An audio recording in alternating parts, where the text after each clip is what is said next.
মাছ মাংস খেতে খেতে বোরিং হচ্ছেন? তো ব্রোকলি এবং আলু দিয়ে এভাবে নিরামিষ রান্না করে খান, দেখবেন নিমিষেই এক প্লেট ভাত শেষ। তো হ্যালো বন্ধুরা, আসসালামু আলাইকুম। আশা করি সবাই ভালো আছেন। তো ইসমানুর রেসিপিতে আপনাদের সকলকে স্বাগতম। তো চলেন আজকে আমি মাটির চুলায় রান্না করতে চলে যাই। তো চুলার মধ্যে আমি এখন আগুন ধরিয়ে দিয়েছি। তারপর এর চুলার উপরে একটা কড়াই বসিয়ে দিলাম। প্রথমে আমি ব্রোকলি এবং আলু হালকা একটু তেল দিয়ে ভেজে নেব। তো এই জন্য এখানে আমি কিছু পরিমাণে সরিষার তেল দিয়ে দিলাম। ব্রোকলি এবং আলু ভেজে নিলে এর কাঁচা গন্ধটা দূর হয়, তরকারিটা অনেক মজাদার হয়। তো প্রথমে আমি এখানে কেটে রাখা আলুগুলা দিয়ে দিচ্ছি।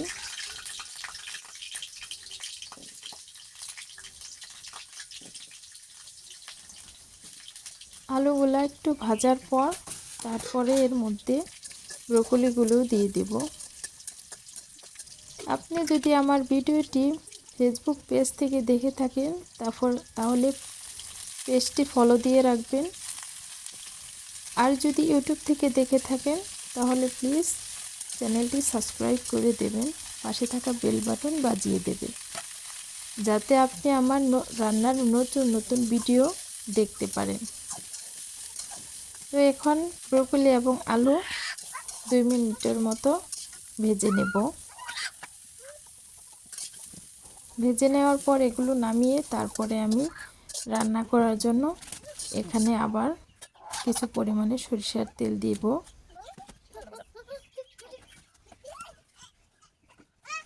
তারপরে এর মধ্যে 2টা শুকনা মরিচ দেব। দিয়ে দিলাম রসুন, থেতো করে রাখা রসুন এবং পেঁয়াজ কুচি, কাঁচা মরিচের ফালি, এগুলো ভালো করে নেড়ে চেড়ে হালকা ভেজে নেব।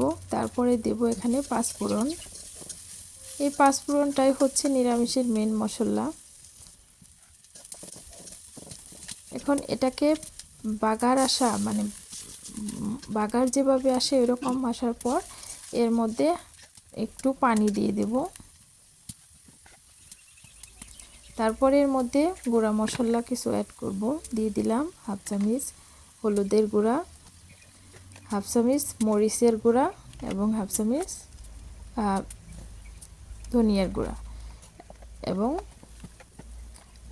1-1.5 চামচের মতো লবণ। তারপরে এটা বলক আসার পর এর মধ্যে একটা টমেটো ফালি করে কুচি করে কেটে দিয়েছি।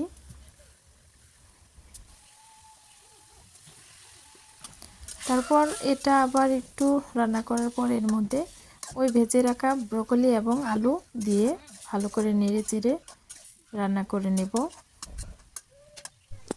কিছুক্ষণ কষানোর পর এর মধ্যে পরিমাণ মতো পানি দিয়ে দেব।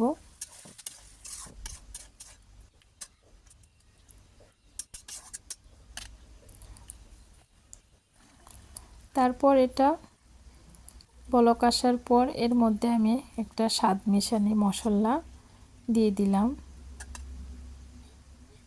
রান্নাটা প্রায় শেষের দিকে।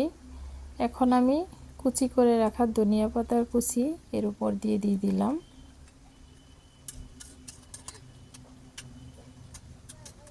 এই রান্নাটা অনেক সহজ এবং খুব অল্প সময়ের মধ্যে এটা করা যায়। মাছ মাংস খেতে খেতে বোরিং হলে দেখা যায় এভাবে একটা নিরামিষ রান্না করলে ভালোই হয়। তো এই তো রান্না শেষ। তো আমার এই ব্রোকলির নিরামিষ রান্নাটা কেমন লাগলো কমেন্টের মাধ্যমে জানাবেন।